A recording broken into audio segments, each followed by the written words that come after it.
मैं जवान दिलों के धड़कनों का ख्वाब लिखता हूँ, जालिमों का मक्कारों का सटीक जवाब लिखता हूँ, और संविधान का लिबास छोड़कर जो करते हैं विश्वासघात, उन काले अंग्रेजों के लिए इनकलाब लिखता हूँ। जिसने भी रखा है ईमान को बचाकर संभाल कर, उसके स्वाभिमान के रक्षा हेतु एतबार लिखता हूँ, और मरे को मारने के लिए कभी अत्याचार नहीं लिखता। मैं शोषित वंचित कुपोषित समाज का अधिकार लिखता हूँ कि अंग्रेजी हुकूमत को हिला दिया जिसने कूद गया अंगारों में, संसद में बम फेंक कर फांसी पर चढ़ने वाला वीर भगत सिंह आज भी है।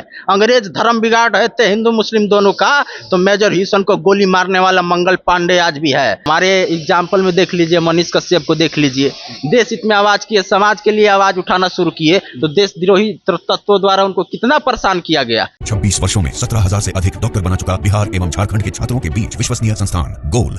नमस्कार, आप सच टॉक्स देख रहे हैं और मैं आपके साथ सुधांशु शेखर। हमारे साथ जो ये शख्स हैं, इनका नाम है बाला बिहारी, और ये हर एक सामाजिक, राजनीतिक और हर एक मुद्दों पर कविता लिखते हैं।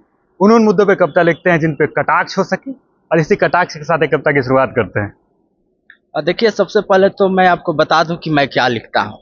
मैं जवान दिलों के धड़कनों का ख्वाब लिखता हूँ, जालिमों का मक्कारों का सटीक जवाब लिखता हूँ, और संविधान का लिबास छोड़कर जो करते हैं विश्वासघात, उन काले अंग्रेजों के लिए इनकलाब लिखता हूँ। मैं अपनी लेखनी से खुशियों का बहार लिखता हूँ, सुखी धरती के खुशहाली खातिर जलधार लिखता हूँ, और मैं नफरत नहीं लिखता किसी को तोड़ने खातिर, मैं दिल को दिल से जोड़ने के खातिर प्यार लिखता हूँ। जिसने भी रखा है ईमान को बचाकर संभाल कर, उसके स्वाभिमान के रक्षा हेतु एतबार लिखता हूँ, और मरे को मारने के लिए कभी अत्याचार नहीं लिखता। मैं शोषित वंचित कुपोषित समाज का अधिकार लिखता हूँ। एकदम जोश दिखता है आपके कविता में, इसका राज क्या है?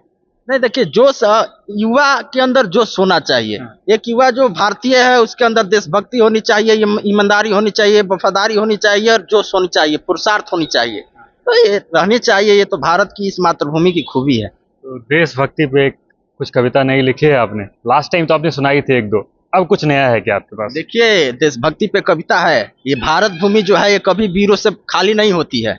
आपने पूछा कि जोश कहाँ से लाते हैं, तो ये जो भारत की माताएं होती हैं वो शेर को पैदा करती हैं। ठीक है, तो मैंने कविता लिखा था कि अंग्रेजी हुकूमत को हिला दिया जिसने कूद गया अंगारों में, संसद में बम फेंक कर फांसी पर चढ़ने वाला वीर भगत सिंह आज भी है। अंग्रेज धर्म बिगाड़ रहे थे हिंदू मुस्लिम दोनों का, तो मेजर ह्यूसन को गोली मारने वाला मंगल पांडे आज भी है। देश तोड़ रहे थे अंग्रेज, बांट रहे थे बंगाल को, तो अंग्रेज गवर्नर पर बम फेंकने वाला खुदीराम आज भी है।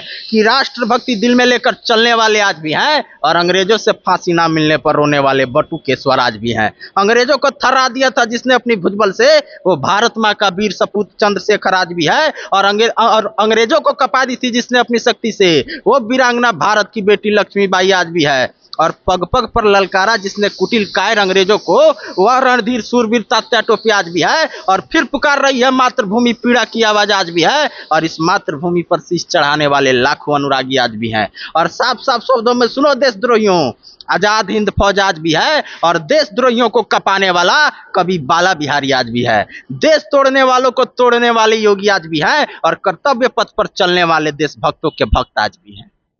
जोश तो एकदम दिखता है आपकी कविता के अंदर, और अब एक गुस्सा भी दिखता है। तो उस गुस्सा कहाँ से आया? कहीं आपने कुछ ऐसा कुछ देखा सुना, या कुछ उसके बाद आप प्रेरित हुए? कोई प्रेरणा तो कहीं से मिली होगी।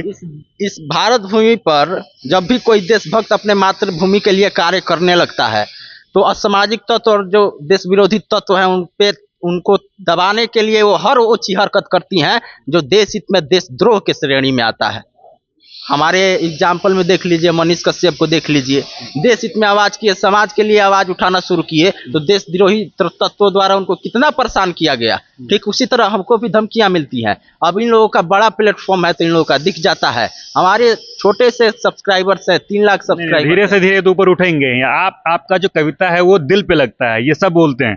तो पाकिस्तान से भाई साहब धमकियां हमको भी मिलती हैं, हमारे पास भी धमकियां आती हैं, लेकिन फिर भी हम लोग देश के दुश्मनों से, गद्दारों से आंख में आंख डाल करके बात करेंगे और उनको मुंहतोड़ जवाब देने का काम करेंगे। हम लोग पीछे हटने वाले लोग नहीं हैं।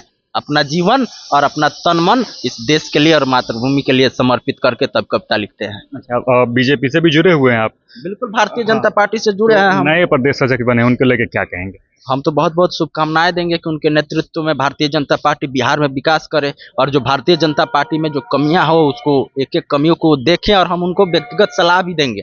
अभी हम उनसे मिले थे और व्यक्तिगत उनसे विस्तृत जब हमारी उनकी वार्तालाप होगी तो हम उनको सलाह भी देंगे, और बिल्कुल शुभकामनाएं हैं कि अच्छी अच्छी काम होंगे।